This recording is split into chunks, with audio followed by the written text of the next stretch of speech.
Hello tout le monde, bienvenue dans cette nouvelle vidéo. Aujourd'hui on va parler d'un sujet sérieux. Ça faisait longtemps que j'avais pas fait une vidéo comme ça sur ma chaîne.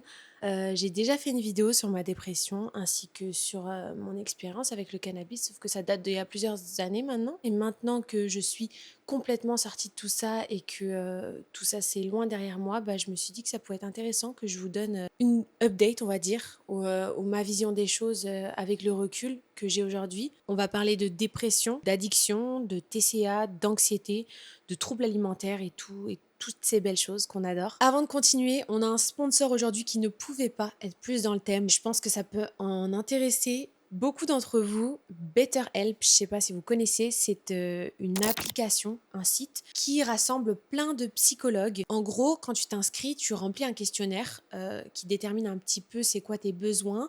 Et ensuite de ça, tu es associé à un psychologue, donc dans ta langue, et tu peux communiquer en chat, au téléphone ou en visio. Donc c'est incroyable comme concept, je savais pas du tout que ça existait. J'ai testé, je me suis inscrite, j'ai fait ma première séance de psy il y a 2-3 jours de ça, par chat. Du coup, je voulais d'abord essayer le chat. Mon prochain rendez-vous est par appel téléphonique, mais c'est trop bien si t'es timide. C'est difficile pour toi de prendre un rendez-vous et d'aller voir un psy, etc. Là, c'est de chez toi, de ton téléphone. Je trouve ça incroyable comme concept. Si t'aimes pas ton psy ou tu sens qu'il n'y a pas une bonne connexion, tu peux le changer gratuitement. Et c'est que des thérapeutes qui sont certifiés et enregistrés à l'ARS. Donc c'est vraiment les mêmes que tu peux retrouver en cabinet, sauf que c'est depuis ton téléphone. T'es pas obligé d'attendre d'être au bord du gouffre pour aller voir un psy. On a tous besoin d'aller voir des psys, on a tous des failles, tous des choses sur lesquelles travailler sur nous que ChatGPT ne peut pas détecter forcément. Donc c'est toujours bien d'aller voir un psy à un moment donné ou un autre dans sa vie. Donc si c'est quelque chose qui vous intéresse, n'hésitez pas à cliquer dans le lien qui est dans la description de cette vidéo. En plus de ça, ça soutient la chaîne, donc c'est tout bénef. Et puis ça vous apporte 10% surtout de réduction sur votre premier mois. Merci encore à BetterHelp d'avoir sponsorisé cette vidéo. Depuis que je suis revenue de France, je dis tout en bon français, BetterHelp. Je suis vraiment devenue une vraie Française. Parce que oui, j'étais en France il y a deux semaines de ça, en vacances, et justement, c'est ça qui m'a donné envie de faire cette vidéo, parce que la moitié des gens, des abonnés que je croisais, m'ont fait part à quel point ma vidéo sur la dépression les a aidés. Donc c'est pour ça que j'avais déjà envie de faire une partie 2, une update, mais c'est ça qui m'a motivée à vraiment refaire une vidéo là-dessus, parce que c'est un sujet qui reste hyper tabou, et tu te sens tellement seul et isolé quand t'es en dépression que t'as besoin d'entendre d'autres témoignages. Et t'as besoin de voir aussi que d'autres s'en sortent. Donc c'est mon cas aujourd'hui. C'est pour ça que j'avais envie de vous faire cette vidéo vraiment avec le recul et vous donner tous mes conseils possibles et imaginables pour vous parler de, oui, cet épisode d'addiction au cannabis, mais aussi de la dépression, parce que c'est là que ça m'a amené finalement, la consommation. Et la dernière fois que j'ai fait une vidéo là-dessus, j'étais pas du tout encore sortie de tout ça, parce que j'ai encore vécu des périodes très très intenses d'anxiété après tout ça. Donc c'est de ça qu'on va parler aujourd'hui. Et pour commencer, j'aimerais juste pour vous mettre un petit peu le contexte, et pour ceux qui me connaissent pas, vous parler un petit peu de mon enfance très rapidement et de l'avant, on va dire, cette période sombre que j'ai traversée. En gros, j'ai grandi en France, je suis née en France, en Bretagne. J'ai eu une enfance plus ou moins normale, à la campagne, entourée de verdure et d'animaux qui puent le caca. Non, c'est pas vrai, j'ai eu une belle enfance, j'ai adoré mon enfance, même si j'ai eu des hauts et des bas, hein, comme tous les enfants. Des bas, ça y est, je prends l'accent du Nord. Des hauts et des bas, mais tout se passait plutôt bien jusqu'à la sixième en gros, où je suis tombée dans une anorexie. Alors je m'y attendais pas du tout à celle-là. Jamais de ma vie j'aurais pensé que je puisse devenir anorexique un jour. Vraiment, j'étais loin de là. Je comprenais pas dans mon cerveau d'enfant comment c'était possible de tomber anorexique. Enfin, moi, j'adorais manger. J'avais pas envie d'être maigre, donc je me suis dit ça va jamais tomber sur moi, quoi. Et contre toute attente, je suis tombée dans une anorexie. Alors comment ça a commencé, c'est que je me trouvais un peu grosse. Je trouvais que j'avais un gros ventre et j'ai voulu faire un régime. Donc c'est ce que j'ai fait. J'ai commencé à diminuer un peu mes portions. J'ai commencé à manger des légumes, chose que je faisais jamais de ma vie. J'avais vraiment 3 aliments dans mon alimentation, des pâtes, du fromage et encore des pâtes. Et là, j'ai commencé à manger des betteraves, des carottes râpées. T'as capté? C'est pas du tout le moment de faire une blague, Jan. Arrête, tu te calmes. Je perds un peu de poids et là, je commence à m'adorer. J'adore mon physique. Du coup, je suis plus à l'aise et du coup, je suis plus à l'aise aussi socialement. Donc, je me fais un peu plus d'amis au collège. Et mon cerveau décide de faire un lien direct avec mon bien-être et l'alimentation, enfin la sous-alimentation que j'avais. Et je suis tombée dans ce cercle addictif de sous-alimentation. Et c'est comme ça que j'ai perdu jusqu'à me détestais, hein, évidemment, ça a fait l'effet inverse au bout d'un moment. Je mettais 18 couches de vêtements, je mettais 3, 4 pantalons pour sortir. Je me détestais, mon image, dans le miroir. D'ailleurs, je me regardais plus dans le miroir, mais j'arrivais toujours pas à reprendre du poids parce que il y avait un dérèglement dans mon cerveau, hein, c'est pour ça que c'est une maladie mentale. Je vous abrège un peu l'histoire. Je déménage au Canada à 14 ans. Entre-temps, j'ai un peu guéri de mon anorexie, un peu beaucoup même, je reprends du poids assez bien comme il faut. Et je continue à guérir ici au Canada, donc je m'intègre, je vais à l'école, etc. Tout se passe bien. Je suis tombée amoureuse du Canada vraiment, donc je me sens beaucoup mieux à l'école ici. Tout se passe bien jusqu'à mes 17 ans où je décide comme une débile de fumer mon premier joint avec des amis qui avaient l'habitude de fumer de temps en temps. Et je les jugeais de ouf, ça me rendait folle de rage même parce que moi, j'ai pas d'entre-deux. C'est soit je enfin, surtout à l'époque, quand j'étais plus jeune, j'avais la haine contre les gens qui fumaient vraiment. Quand ils partaient fumer et qu'ils revenaient, j'avais la haine contre eux. Je leur faisais la gueule et tout parce que je sais pas, ça m'insupportait les gens qui fumaient. Mais un jour, je décide, pour m'intégrer, à avoir un peu moins la haine contre eux, d'essayer aussi. Et donc, je vis ma première expérience. Il faut savoir que c'était illégal à cette époque au Canada, mais maintenant, c'est devenu légal il y a quelques années. Mais à l'époque, c'était totalement illégal, mais plus ou moins accepté en société, un peu plus qu'en France. Dans tous les cas, c'est pas bien. Ça, c'est sûr, vous allez vite le voir de toute façon dans cette vidéo. Donc, je fume mon premier pet. Alors, évidemment, la première fois pour ton cerveau, c'est un truc de malade. Donc, je vois tout ralenti. Je suis là, wow, et tout. Putain, faut pas que je commence à vous donner envie. De toute façon, est-ce que ça vous donne envie quand je fais ça ou je suis pas sûre que ça donne envie. Du coup, une fois que tu fais quelque chose pour la première fois, ça te fait tout de suite moins peur, hein. La deuxième fois, tu dédramatises le truc. C'est justement le concept. C'est comme avec la cigarette. Une fois que tu fumes ta première clope, t'as beaucoup moins peur et t'es moins dégoûté de le faire une deuxième fois. Donc c'est pour ça qu'il faut jamais commencer parce que sinon tu apprends juste à ton cerveau que c'est pas si grave, alors que si c'est grave. C'est avec tout comme ça dans la vie, hein. Tu mens une fois, tu vas être capable de mentir une deuxième fois. Si tu voles aussi, si tu commences à voler, tu vas trouver ça moins grave de voler les prochaines fois et c'est comme ça que tu deviens une merde dans la vie. Attends, je me mets un peu à l'aise, j'espère que ça vous dérange pas. Ah, ça serait bien que je puisse faire ça. Du coup, c'est ça, je commence à fumer de temps en temps avec ces potes là. Enfin, des potes, je parle des potes, mais en tout cas, ce qui me servait de pote. Et donc, qu'est-ce qui se passe? Je gradue mon secondaire 5 ici, donc ça représente à peu près la fin du lycée. Et après, je passe donc au cégep, l'étape suivante qui est à peu près, je sais pas moi, l'équivalence en France, je sais pas, l'université peut-être, je sais pas. Je passe au cégep et là, je déteste mon expérience. Entre-temps, j'avais commencé YouTube, mais vu que j'avais l'école, évidemment, je pouvais pas me concentrer à 100% dessus. Au cégep, j'avais pris l'option langue, donc j'étais en langue. Je sais même pas pourquoi je vous raconte ça, c'est vraiment pas intéressant, mais je déteste mon expérience avec le cégep. J'aime pas ça, je me sens pas à ma place. Et à ce moment-là, j'habitais seule. Donc à 17 ans, j'ai déménagé toute seule. Ma mère me payait mon loyer qui était de 500 $, chose qu'on ne retrouve absolument plus à Montréal. Ça n'existe plus, c'était un studio, mais aujourd'hui, il doit être 800, 900 minimum, voire plus. En plus, il est au centre, pour ceux qui connaissent un peu Montréal, et il était au plateau, mon studio, donc incroyable. Je l'avais pour 500 $, c'est une dinguerie. Ce qui représente 350 € à peu près, ce qui est vraiment gratuit à Montréal. Du coup, c'est ma mère qui me payait mon logement pendant que j'étais au cégep. Donc c'était ça le deal à la base. Et moi, quand je lui dis, je l'appelle en pleurs un jour, j'étais au cégep, je lui dis, maman, je peux vraiment plus continuer, je suis vraiment pas à ma place et là j'ai un plan en tête, je veux me mettre à fond sur YouTube. Je te promets que si dans un an je m'en sors pas, enfin j'arrive pas à payer mon loyer toute seule, je reprends l'école. Et ma mère accepte le deal. Ma mère j'ai vraiment la meilleure mère au monde, elle est super compréhensive et elle voyait que j'étais déterminée, elle m'a tout de suite fait confiance et surtout elle a vu dans quel état je l'ai appelée, elle sait que je faisais pas un caprice, ça n'allait vraiment pas quoi. Et puis j'étais passionnée, c'est ça que je voulais faire vraiment, c'était ça que je voulais faire. Donc c'est ça qui se passe, j'arrête l'école et je me mets à fond sur YouTube. J'ai commencé à faire beaucoup de vues très vite en fait. Et là, bien à l'aise, j'ai pris la confiance, j'ai commencé à fumer toute seule. Je fume tous les jours, tout le temps. Alors au début, je vois pas le problème, hein. Vraiment, je vis ma best life. Je me dis, mais qu'est-ce que c'est la vie sans fumer, quoi. C'était devenu ma meilleure amie, la weed. Dès que j'étais un peu triste ou quoi, je fumais. Et je trouvais que c'était incroyable de pouvoir mettre un pansement comme ça sur ces émotions et jamais être triste ou déprimée. J'avais la solution, vraiment, à la vie. Je trouvais ça incroyable, en fait. Je voyais aucun défaut à cette drogue-là. Donc, je voyais plus ma vie sans. Vraiment, je fumais tout le temps, dès que j'avais une petite émotion, même quand j'étais contente. Jusqu'à ce que je me sente pas très bien, en fait, quand je fume pas. Je trouve la vie fade. Je vois pas l'intérêt de pas fumer, en fait.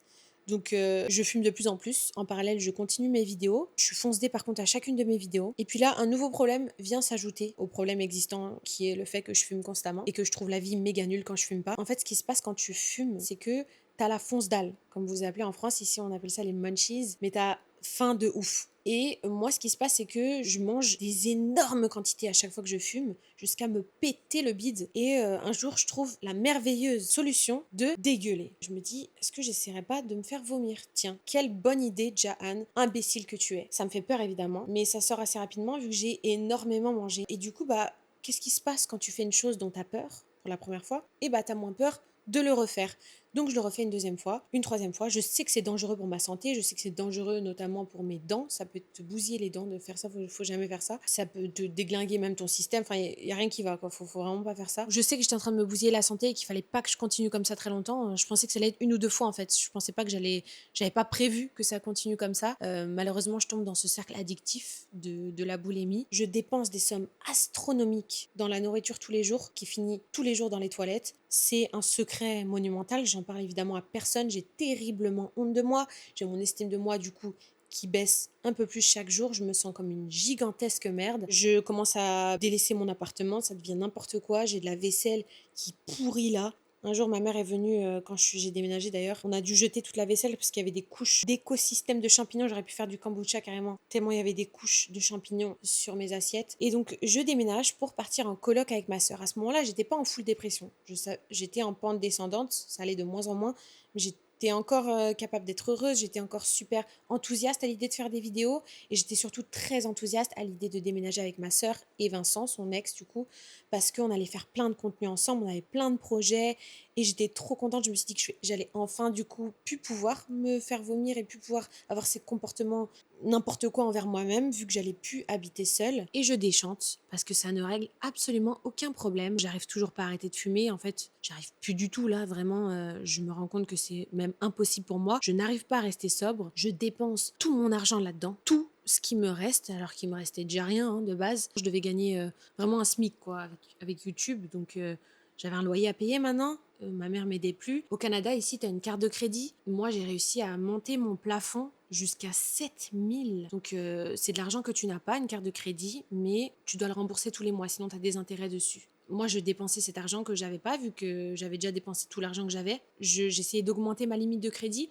et je vivais sur mon crédit, ok, pour acheter de la conso et de la bouffe pour me faire dégueuler parce que j'avais toujours pas réussi à arrêter ces crises de boulimie. Je le faisais en cachette quand ma soeur partait, j'attendais qu'elle parte et je me lançais dans une crise de boulimie et j'arrivais pas à faire autrement. C'est une dinguerie dit comme ça, mais c'était une façon de... Ouais, je sais pas comment vous expliquer. C'était une façon d'avoir le contrôle sur quelque chose. Vu que je perdais le contrôle dans tous les aspects de ma vie et que j'arrivais à rien gérer, ces crises-là, je sais pas, elles me donnaient un certain pouvoir sur moi-même, peut-être aussi une façon de m'auto-détruire aussi ou de me faire du mal, je sais pas. Je sais pas trop comment ça fonctionne dans le cerveau. Ouais, je pense qu'il y a plusieurs processus. Et c'était aussi un moyen de m'apaiser en quelque sorte. Parce que manger, ça remplissait un vide en moi et ça m'apaisait. Après, je me sentais mal, évidemment, vu que mon ventre allait exploser. Je vidais tout, ça me reapaisait, ça me redonnait un sentiment d'apaisement. Et ainsi de suite. Et je recommençais, je recommençais. Et par contre, dans tout ça, à chaque fois, tu te sens énormément coupable et tu te sens de plus en plus comme une merde. Donc vraiment, ton estime baisse de plus en plus et évidemment, tu en parles à personne, donc tu es très très isolé dans ton problème. Les gens aussi m'ont dit, mais comment on a fait pour pas voir ça? Genre dans tes vidéos, t'étais heureuse. En fait, le pire moment, le plus intense, le moment le plus intense, c'était 6 mois où j'ai fait une pause sur les réseaux. Donc vous m'avez vu nulle part, ni sur YouTube, ni sur rien du tout. C'est même pas parce que je voulais faire une pause pour me ressourcer,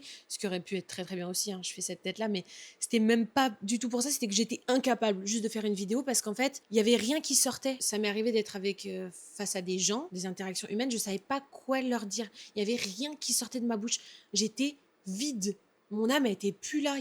J'étais tellement malheureuse. Ouais, et d'ailleurs, je me considérais plus comme moi. Genre, je me souviens que j'essayais des fois de repenser à quelle était ma personnalité.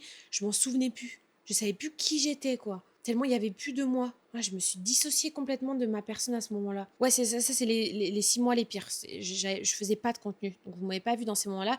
Et des gens aussi, des fois, me demandent, mais comment ton entourage l'a pas vu aussi ça? Mais en fait, quand je vais pas bien, enfin, les périodes où j'allais pas bien, je faisais tout pour me cacher, mais vraiment tout. Genre, quand j'étais anorexique, je me cachais de ma mère. Il fallait pas du tout qu'elle me voie le moins possible. Je m'enfermais tout le temps dans ma chambre. Je me cachais sous ma couette le soir quand elle venait me voir. Limite, je laissais juste ma tête ressortir. Quand elle essayait de me toucher, je pétais une crise et tout parce que je voulais pas qu'elle sente mes os, parce que tu sentais littéralement que mes os quand tu me touchais. Tu vois, Et je me suis isolée, donc je répondais plus à la période de ma dépression, je répondais plus à ma mère. Elle m'appelait, je répondais plus parce que, ouais, c'est ça, je me suis auto-isolée, même si habitais avec ma sœur. Ma sœur, elle avait sa vie aussi, elle commençait à être successful sur YouTube. Moi, je me cachais dans ma chambre toute la journée. Évidemment qu'elle se questionnait et tout, mais qu'est-ce que tu veux faire en fait? Quand la personne, elle veut pas s'aider elle-même, tu peux rien faire. Donc, et moi, je la rassurais, j'arrivais quand même à rire un peu avec eux. Quand je sortais de ma chambre et que j'avais fumé un pet, tu vois, je sociabilisais 5 minutes avec eux. Je sais pas, pour moi, c'était mon problème. Mais en même temps, ce qui est super paradoxal, c'est que j'espérais que quelqu'un vienne me sauver. Mais je montrais pas la once de détresse aux gens. Tout ça pour dire que, ouais, à ce moment-là, donc j'avais plus du tout d'argent. Je galérais à payer le loyer avec ma sœur. Je faisais plus de vidéos YouTube, impossible. De parler à quiconque. Là, j'étais en pleine dépression, donc tout était rendu difficile. Hein. Quand tu es en dépression, prendre ta douche, c'est une mission. C'est vraiment une mission.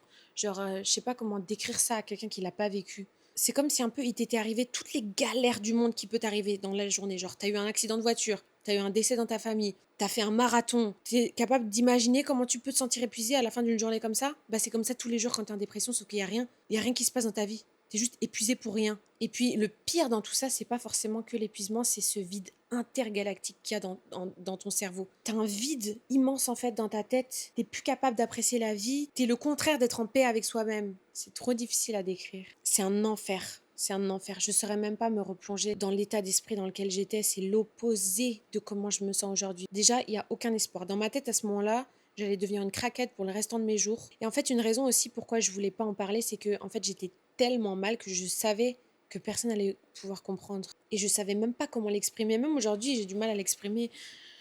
Ah, je savais même pas c'est quoi qui allait pas avec moi. Et je savais qu'on n'allait jamais pouvoir ressentir l'intensité de ma souffrance, en fait.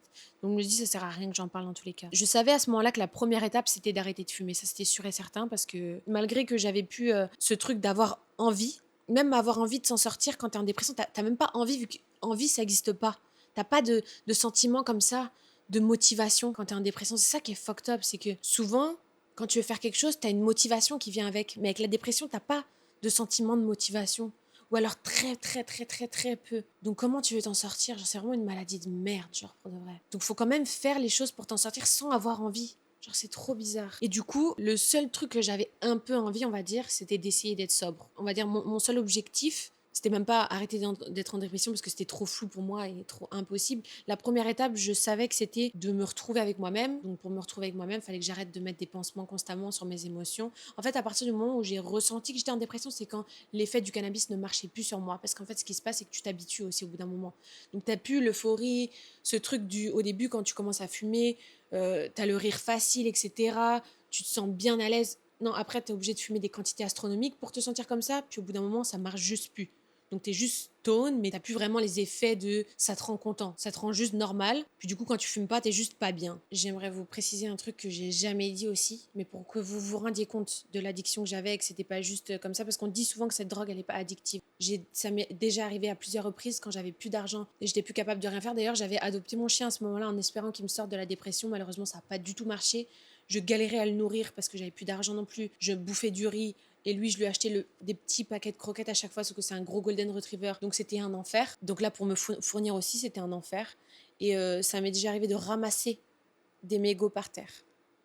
Tellement j'étais addict quand j'arrivais plus à acheter. D'accord? Donc à ce moment-là, j'aurais pu fumer du crack. J'aurais pu fumer du fentanyl. J'aurais pu fumer des drogues qui me tuent en une seule prise parce que je ramassais des mégots qui me semblaient être du cannabis. Donc quand on dit que cette drogue n'est pas addictive, si, en fait. Évidemment, c'est pas comparable avec l'héroïne ou, je sais pas moi, la meth. Évidemment, les effets physiques secondaires, en tout cas du sevrage, sont pas les mêmes. Et moi, par exemple, quand j'ai arrêté, je dormais pas la nuit, ma vie c'était un cauchemar éveillé. Dès que j'étais sobre, je veux dire, je transpirais des litres la nuit. Si j'arrivais à m'endormir un peu, il y a quand même des effets secondaires quand t'arrêtes. Et au-delà de ça, il y a clairement une addiction mentale qui existe, même si elle n'est pas physique de la même manière que l'héroïne par exemple. Le cannabis aurait très bien pu me tuer si j'avais pas eu un événement qui m'a fait arrêter du jour au lendemain. Justement, on va revenir là-dessus un peu plus tard. J'aurais jamais arrêté de fumer, jamais. Et j'étais incapable de fonctionner normalement quand j'étais sous influence, donc c'est-à-dire tous les jours, j'étais incapable d'avoir un travail, d'être productive, d'être moi-même, d'avoir des relations normales, de rien. J'étais plus moi-même. Donc ça veut dire que toute ma vie, je l'aurais passée en étant une autre personne. Donc faut arrêter de dire que c'est inoffensif, etc. Je vois des gens qui se fument après avoir fumé, qui sont tout fiers et tout, mais t'es malade ou quoi? Mais cache-toi en fait, cache-toi. Mais je peux pas leur en vouloir non plus parce que je sais que tu crois que c'est cool quand t'en prends au début et que t'es pas tombé super bas, tu t'en rends pas compte à quel point c'est grave et dangereux et à quel point ça te ralentit dans ta vie et à quel point tu fais pas les choix que t'aurais fait si t'étais sobre et que tu suis pas la voie que tu es censé suivre dans ta vie parce que t'es sous influence, tu t'en rends pas compte de tout ça au début. Donc je peux pas leur en vouloir non plus, mais bon. Il y a des gens qui arrivent à fumer toute leur vie sans tomber en dépression, mais ils passent à côté de leur vie. Ils ont tous une vie pas ouf. Ils sont à 1% de leur potentiel parce que ça t'éteint en fait, ça t'éteint. Et ça c'est inévitable, c'est pas juste une question de personnalité. Si t'as la chance d'avoir une personnalité solide et pas addictive comme moi, dans le meilleur des cas c'est ça qui va t'arriver. Tu vas juste avoir une vie beaucoup moins bien que t'aurais eu si t'étais sobre. Tu vas dans tous les cas passer à côté de ta vie. Ça c'est un fait. Les gens qui fument ils sont pas fiables. Ils passent la consommation en priorité dans leur vie avant leur petite copine, leur petit copain, leur amour, leur n'importe quoi. Leur travail, ils vont passer toujours ça en priorité. Donc déjà là, il y a un problème. J'ai l'impression qu'il n'y a pas trop d'entre-deux avec le cannabis. C'est soit quand t'en prends, t'adores, et là tu sais que c'est dangereux pour toi, soit tu détestes, et là tant mieux pour toi. Mais quand t'adores, plus tu fumes, plus t'as l'impression que c'est ta meilleure amie et que c'est la solution à tous tes problèmes, plus faut que tu sois hyper méfiante. Le mieux, c'est évidemment de ne pas fumer, mais si tu veux quand même fumer, faut que tu sois hyper méfiant et méfiante avec ça. Parce que c'est le problème de tous les gens qui fument toute leur vie. C'est que c'est leur meilleur ami. Et un jour, tu vas te réveiller, tu auras 50 ans, tu n'auras rien accompli dans ta vie parce que tu auras préféré passer ton temps libre à fumer et absolument rien accomplir, absolument pas grandir, évoluer, apprendre. Tu auras fumé. C'est tout ce que tu auras fait de ta vie. La moitié de ton temps. C'est ça que tu veux comme vie? Exactement, c'est ça que je pensais. Parce que moi, j'ai eu la chance de tomber extrêmement bas. J'ai eu la chance, c'est une chance. Sinon, j'aurais été comme les trois quarts des gens qui fument, à moitié misérable, mais quand même, je le supporte toute ma vie. Au moins, je suis tombée de 1 milliard d'étages, mais c'était juste quelques années. Donc j'ai une personnalité chiante, addictive, hypersensible, donc qui peut tomber, on va dire, plus facilement que quelqu'un de normal en dépression. Mais ça m'a aussi sauvé la vie, en vrai, d'être comme ça. Et il arrive un jour où je parle à ma mère de cette addiction. En fait, elle attendait une seule chose, c'était que je lui parle tout court, en fait. Vu que je lui parlais plus, elle savait très bien que ça n'allait pas du tout. Donc, elle parle avec moi. Elle avait déjà vécu une dépression. Elle est très à l'écoute, ma maman. Thank God, j'ai une maman comme ça. Et elle m'a emmenée en centre de désintox. Donc là, pareil, extrêmement honte. Comment ça, moi, je vais être dans un centre de désintox? Mais rendu là, j'étais tellement une serpillière et j'étais l'ombre de moi-même que emmène-moi où tu veux, en fait, il n'y a pas de souci. J'ai parlé en gros à une psy qui est spécialisée dans les addictions. Je fais quelques rendez-vous avec elle. Je crois que ça m'avait aidé quand même un peu. De toute façon, n'importe quoi peut t'aider à ce moment-là, hein. Même si tu t'en rends pas compte sur le moment. D'ailleurs, j'aimerais préciser un truc parce que les gens qui me demandent comment tu fais pour sortir de la dépression, des trucs comme ça, il n'y a jamais un secret, il n'y a jamais un truc miracle à faire. C'est les toutes petites choses que tu vas faire pour t'en sortir qui vont faire en sorte que, accumulées, tu vas t'en sortir. Et tu as l'impression quand tu fais ces petites choses que ça sert à rien, mais ça sert de fou. Tout sert. Tous les pas que tu fais pour t'en sortir, ça sert. La moindre douche que tu prends, le moindre rendez-vous que tu prends, la moindre discussion que tu as avec quelqu'un, tout te sert. Et tu t'en rends compte plus tard avec le recul, mais vraiment tout sert. C'est pas à pas, une chose après l'autre, un jour après l'autre. C'est comme ça qu'il faut le voir. C'est comme quand tu gravis l'Everest. On a tous fait ça dans notre vie. Tu regardes pas le sommet directement, tu regardes devant toi. C'est une chose après l'autre. Si tu regardes le sommet, tu vas jamais t'en sortir. Et en plus de ça, tu vas tomber. Et d'ailleurs, il y a des échecs. Tu retombes quand tu es dans une addiction ou juste dans une dépression, juste entre guillemets, mais sans addiction. Tu vas retomber quelques fois avant de t'en sortir. Il faut pas perdre espoir. Plus facile à dire qu'à faire. Mais en tout cas, il faut vraiment que je m'hydrate parce que là, je suis en train de dessécher tel un cactus. Tant qu'à faire, tant qu'on est sur cette vidéo, je vais probablement plus refaire de vidéos là-dessus. Donc, autant que je vous donne tous les détails. Pendant ces 6 mois-là où je faisais pas de vidéos, ma vie, c'était exclusivement être enfermée dans ma chambre et regarder des téléréalités. C'est ça que je faisais du matin au soir. J'ai regardé toutes les téléréalités, toutes les saisons qui existent au monde. Je connais chaque candidat par cœur. C'était la seule chose en fait qui me faisait m'échapper. Fallait pas que je regarde des trucs intelligents, fallait pas que je regarde des trucs qui me rappellent la vie réelle et voir des gens enfermés dans une maison, parler de sujets très superficiels, ça m'échappait de ma réalité. Donc c'est ça que je faisais toute la journée, tous les jours. Et je fumais en même temps. Quand je me réveillais la nuit, je fumais. Quand j'allais dormir, je fumais. Le pire, c'était le soir. C'était impossible de pas être éclaté le soir. Il y avait que ça dans ma tête du matin au soir. Acheter de la consommation et fumer. Il y avait que ça dans ma tête parce que échapper à la sobriété, c'était mon objectif numéro un. Ensuite de ça, donc je fais ces séances. Évidemment, elle me déculpabilise beaucoup. En fait, t'as peur que on te dise, faut que t'arrêtes tout d'un coup et ce soit trop intense pour toi. Mais elle n'était pas du tout dans cet objectif-là. Elle m'a dit d'arrêter lentement, progressivement, etc. Donc ça m'a rassurée qu'elle me force pas à arrêter du jour au lendemain. Là, j'ai un trou noir. Je sais plus du tout qu'est-ce que j'ai fait après ça. Évidemment, j'ai pas du tout arrêté de fumer à ce moment-là. J'ai réussi, je crois, pendant quelques jours. C'était mon plus gros exploit. Je suis retombée dedans à fond. Donc 2-3 fois, j'ai fait ça. Entre-temps, d'ailleurs, ah non, pas encore. Si, entre-temps, ça s'était légalisé, mais bref, ça c'est une autre histoire. Ma mère, elle me proposait régulièrement d'aller chez elle pour, en gros, faire une désintox. Je refusais à chaque fois parce que j'avais trop peur d'être loin de ma conso. Ça fait vraiment craquette, mais c'est ça que j'étais en vrai. Bref, du coup, à un moment donné, j'accepte d'aller chez elle pendant 2 semaines, je crois. Là, j'étais sobre, c'était super bizarre pour moi de faire face à moi comme ça, mais ça me faisait du bien d'être chez elle. Elle me faisait des repas, tu vois, j'avais un rythme précis, j'allais me coucher en même temps qu'elle. Ça faisait trop bizarre d'avoir un vrai rythme. J'avais l'impression d'être dans un monde parallèle, vraiment. Ouais, ça me faisait le même sentiment un peu de quand j'étais à l'hôpital. Je me sentais en sécurité. Quand j'étais à l'hôpital, quand j'étais anorexique, je me suis fait interner 2-3 fois. Et dès que j'étais à l'hôpital, je mangeais tout ce qu'on me donnait, je me sentais en sécurité et je reprenais du poids. Et dès que je retournais chez moi, ça rechutait.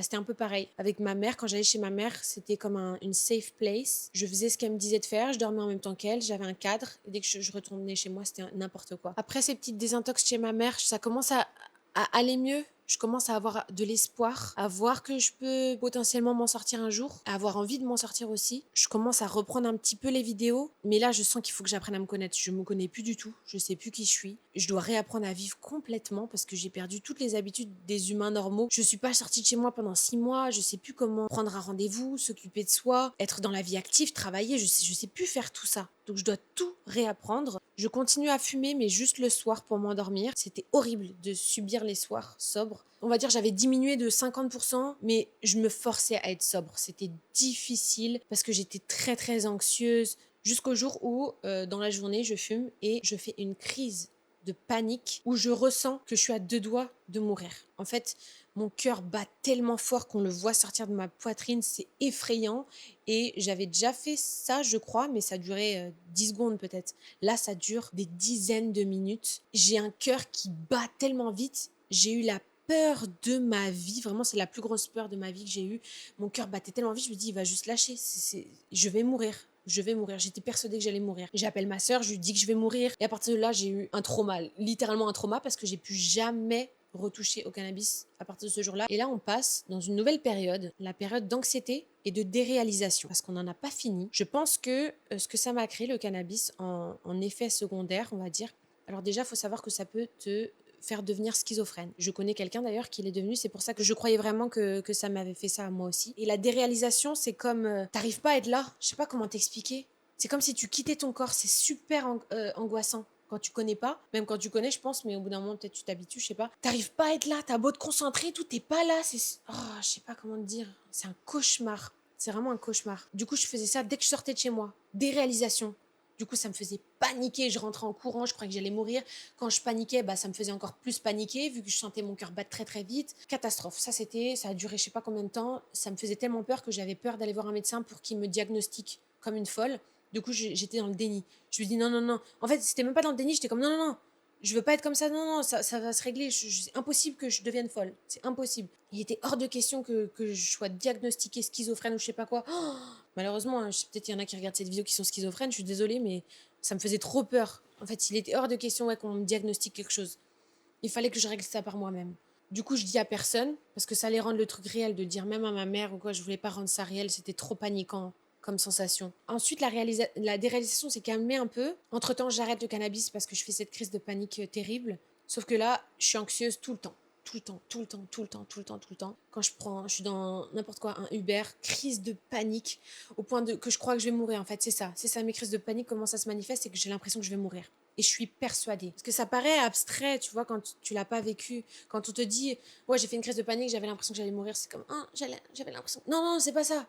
J'avais concrètement l'impression que je vais mourir. C'est terrifiant, terrifiant, terrifiant, terrifiant. Et j'avais ça plusieurs fois par jour, surtout quand je sortais de chez moi. Donc, ce qu'il faut surtout pas faire quand t'as ça, et c'est pour ça que là, je donne mes conseils à tous ceux qui sont anxieux socialement, n'importe quoi, qui te fait que t'es pas bien quand tu sors de chez toi. Le truc à surtout pas faire, c'est d'éviter ces situations-là. Parce que là, tu vas nourrir ta peur si tu les évites. Donc moi, ce qui m'a sorti de là, c'est de quand même sortir. C'est horrible. C'est-à-dire que je me condamne. Je sais que en sortant, je vais faire une crise de panique, probablement dans le Uber, je vais me taper la honte, je vais surventiler comme ça devant lui.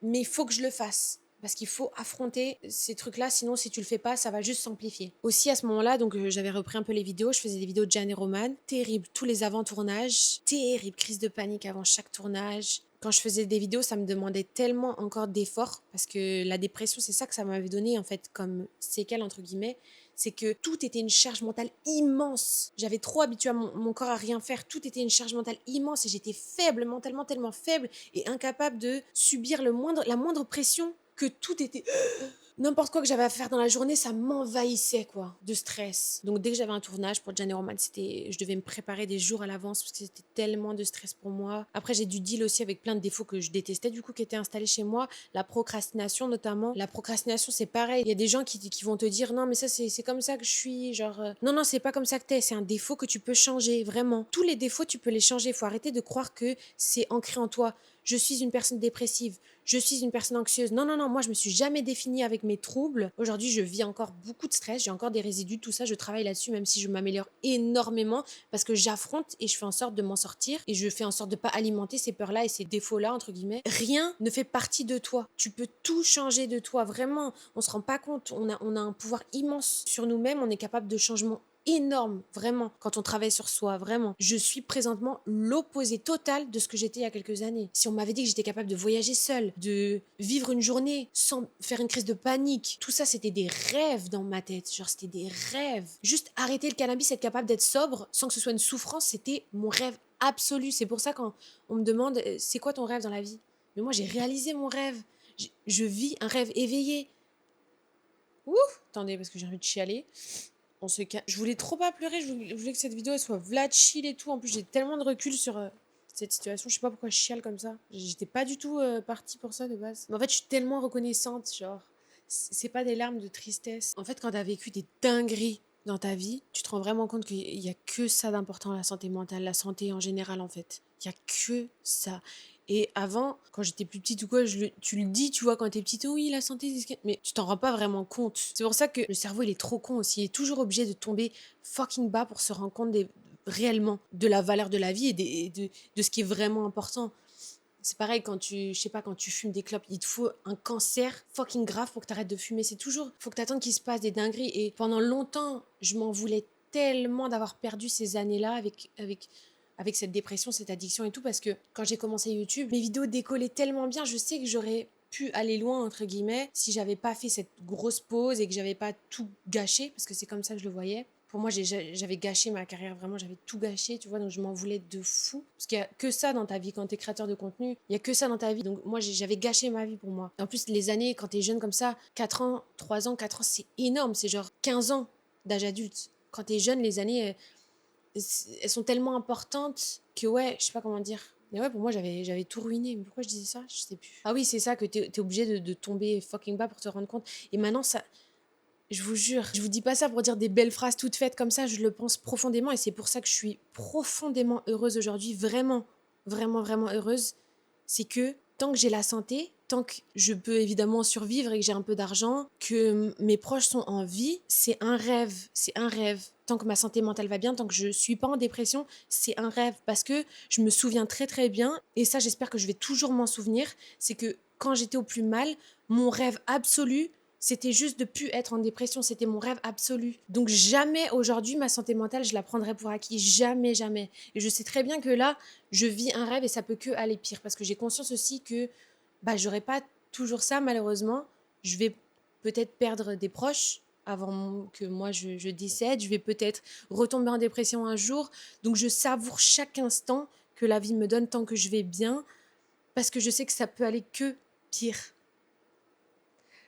Du coup, c'est un peu triste comme morale, mais attendez, parce que j'ai plus de batterie. Récemment, je suis tombée sur des vidéos. C'est la deuxième vidéo que je vois comme ça d'une fille qui dit sur TikTok: mais est-ce qu'il y a des gens qui sont sincèrement heureux?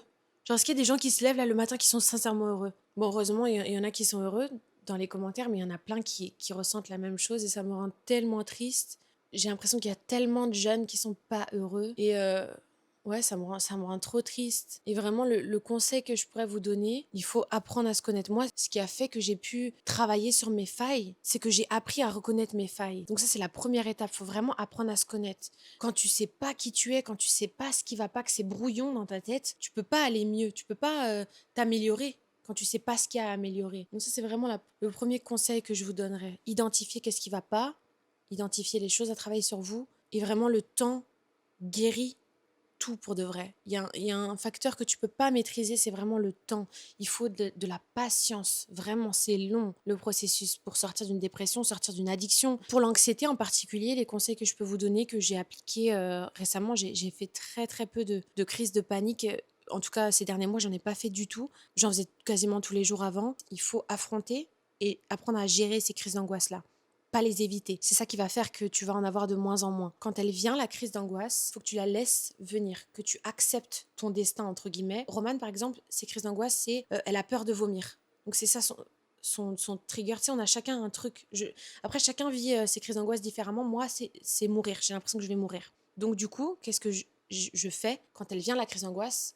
J'accepte de mourir, entre guillemets. T'acceptes ton destin, en gros. Tu sais que t'as pas le contrôle, tu sais que c'est pas dangereux parce que c'est littéralement une crise d'angoisse, donc c'est irrationnel, même si tu y crois à fond sur le moment. Donc c'est pour ça que tu peux pas vraiment te dire que c'est pas dangereux parce que ton cerveau croit, c'est pour ça que tu fais une crise d'angoisse. Mais il faut que tu acceptes ton destin vraiment et pas que tu essaies de l'empêcher parce que c'est en essayant de le fuir que tu vas l'alimenter. C'est comme ça que tu gères une crise d'angoisse.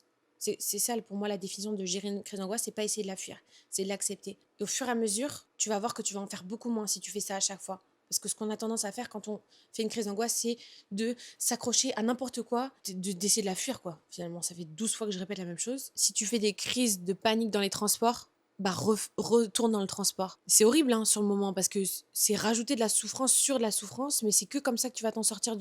Faut penser long terme, faut pas penser court terme parce que sinon, bah tu vas rester dans ta zone de confort et ta zone de confort dans ta tête, tu penses que c'est ce qu'il y a de bon pour toi, mais non, c'est le contraire exact. En restant dans ta zone de confort, tu nourris tes problématiques. Donc vraiment, c'est pour ça que j'essaye avec tout dans la vie de sortir souvent de ma zone de confort parce que c'est ça qui te fait évoluer, je pense. Plus tu restes dans tes zones de confort, parce qu'on a des zones de confort avec tout en vrai, dans ton travail, dans tes relations sociales, dans ton style de vie, dans ton hygiène, dans ta façon de manger, on a tous des zones de confort. L'humain est fait pour apprendre, évoluer. Et tu n'évolues pas quand tu restes dans ta zone de confort. Et encore pire que ça, plus tu restes dans ta zone de confort, plus elle rétrécit cette zone de confort et plus ça t'angoisse de sortir de ta zone de confort. Donc, moins tu es heureux en gros sur le long terme. Parce que quand tu sors de ta zone de confort, encore une fois, tu apprends à te connaître, tu apprends des choses sur toi. Ça, ça te nourrit et ça nourrit aussi ton bonheur.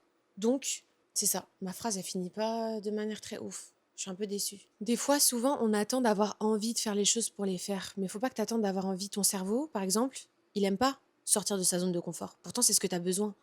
Faut vraiment pas attendre d'avoir envie. Ça, c'est vraiment un conseil aussi que je donnerai à n'importe qui. T'es jamais prête à faire les choses. Rarement, en tout cas. Moi, en tout cas, c'est comme ça que je suis. C'est un travail d'être heureux. C'est un travail au quotidien que tu dois faire. Ça va pas venir comme ça. Il y a un prix quand même à payer. Faut que tu ailles le chercher, le bonheur. Il va pas venir comme ça tout seul. Faut que tu t'efforces à faire des efforts aussi, tu vois. Et c'est pas toujours confortable. C'est même rarement confortable, les efforts. Mais sur le long terme, ça va vraiment te rapporter beaucoup de faire ces efforts-là.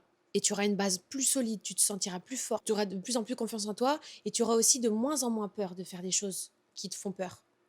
Parce que tu auras pris l'habitude d'affronter ces peurs-là, de faire des nouvelles choses, de faire des nouvelles expériences, ça te fera moins peur après. Mais si tu restes enfermé tout le temps dans ta bulle, avec tes angoisses et tes peurs, bah ça va juste s'empirer. Ça va juste s'empirer et tu vas jamais être heureux. Ou tu vas avoir cette illusion d'être heureux quand tu es dans cette bulle-là, mais c'est une illusion.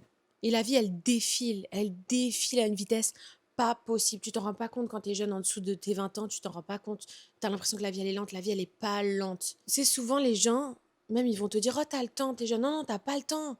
T'as pas le temps parce qu'en fait, tu changes pas quand tu deviens adulte. T'as pas un truc où t'as un déclic d'un coup. Non, non, t'es la même personne quand t'as 18, t'es la même personne. Oui, t'évolues effectivement, mais tu vas pas changer du tout au tout comme ça pour rien si tu fais pas toi-même l'effort de. Je vais donner un exemple concret. Par exemple, moi, quand j'étais petite, les gens me disaient, oh, mais tu veux devenir chanteuse, mais t'as le temps avant d'avoir Tu timide de chanter devant les autres, mais t'as le temps. Bah, du coup, le temps, il est passé et c'est quoi? Et aujourd'hui, c'est pas trop tard, évidemment, que je devienne chanteuse, mais j'ai même plus autant envie. Mais je vous donne un exemple, mais imaginons, je voudrais toujours, et ce serait toujours mon rêve.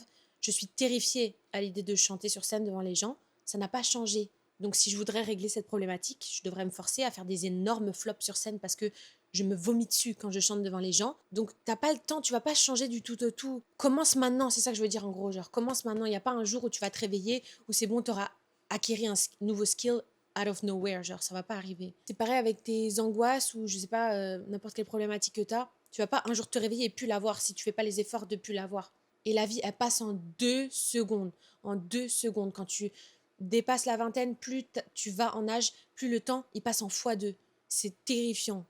C'est terrifiant vraiment. Et c'est pour ça que aussi, quand je suis épuisée de sortir de ma zone de confort, des fois je me dis, mais tu vas die, tu vas legit mourir dans quelques années. Fais-le. On s'en fout que t'aies peur, fais-le. Quand tu prends de l'âge aussi, tu gagnes confiance en toi. Donc ça, c'est vraiment un gros point positif du fait de prendre de l'âge. C'est que tu gagnes confiance en toi, t'es plus arrêté sur des futilités autant que quand tu l'es quand t'es ado. Aussi, tu vois, quelque chose qui m'importe plus du tout aujourd'hui, c'est mon physique. Tu sais, quand t'es ado, ou même encore beaucoup d'adultes, hein, genre, ils mettent énormément d'importance dans leur apparence physique. C'est leur apparence physique limite qui les rend heureux dans la vie ou malheureux. Tu vois, genre, ils dépendent de leur vision de eux-mêmes dans le miroir pour être heureux. Ça, c'est une folie pour moi. C'est tellement futile pour moi. Après, je sais qu'il y en a qui vont me dire, ah, mais c'est facile à dire quand t'es pas. Oui, mais toi aussi, je suis sûre que toi aussi, t'es pas déformé de ouf, tu vois. Genre, on est tous. Pour moi, un humain, c'est un humain, genre, pour de vrai. À moins que tu t'aies pris vraiment un camion et que t'as l'œil ici, la bouche ici. Ok, peut-être que là, je peux pas parler pour toi. Parce que t'as peut-être un travail à faire qui est pas du tout le même que moi. Mais en vrai, si t'as les éléments à peu près placés au même visage, au bon endroit, je veux dire, t'as un visage. T'es pas content d'avoir un visage. T'as un, t'as un corps. Il fonctionne, t'as pas encore de cancer, t'es jeune, t'as pas encore d'intestin qui fonctionne pas, ou peut-être que t'as une maladie avec un intestin. Je suis désolée pour tous ceux qui ont des maladies avec des intestins qui fonctionnent pas, mais quelle chance incroyable, monumentale d'avoir un putain de corps qui fonctionne. Qu'est-ce que je vais aller me regarder dans le miroir à me dire, franchement, je me trouve pas belle. Qu'est-ce qu'on s'en fout? Des fois, encore pas plus tard qu'il y a quelques jours, hein, là, je me suis méga arrangée, vu qu'à chaque fois, quand vous me voyez en vidéo, je suis méga arrangée. Mais des fois, c'est une dinguerie, hein. J'ai les cheveux gras, déjà, donc la plupart du temps, j'ai les cheveux gras. Comme ça, en plus, ils sont longs, droits, comme ça, ils sont abominables. Quand ils sont droits, c'est vraiment un film d'horreur. J'ai la peau, j'ai des pores énormes. Quand je me vois dans le miroir, je vois mes pores. Là, il y a un filtre lissant sur la caméra. J'ai des pores énormes. J'ai mon nez qui grandit avec les années, parce que oui, les oreilles et le nez grandissent avec les années.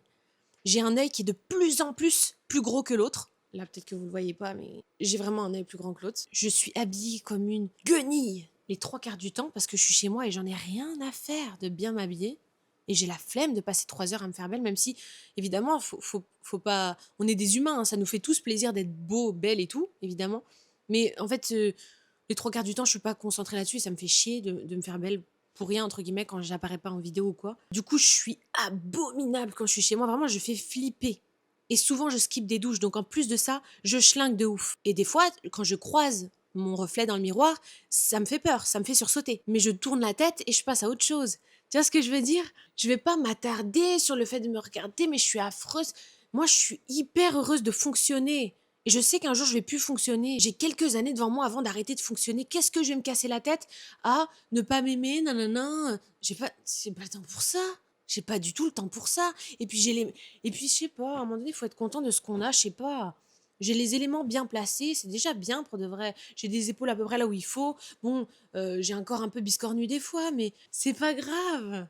C'est pas grave pour de vrai. Je dis ça là, mais ça se trouve, je vais faire une grosse crise de dysmorphie, de dysmorphophobie dans quelques années ou dans quelques mois et je serai obsédée avec mon image. Mais tu vois, genre, globalement, dans la vie, il faut vraiment se détendre, genre, pour de vrai.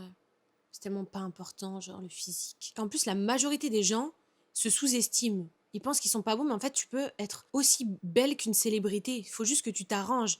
Apprends à connaître c'est quoi tes points forts et tes points faibles dans ta morphologie. Fais en sorte que les vêtements te mettent en valeur et pas toi d'essayer de rentrer dans certains vêtements à tout prix. Et tu vas être magnifique. Genre, tout le monde a moyen d'être aussi stylé qu'une célébrité pour de vrai. Genre, change de coupe, prends soin de ta peau, Va voir un dermatologue si vraiment tu as une peau de crocodile. Non mais attends, parce que ce discours, il est pas bon pour tout le monde aussi.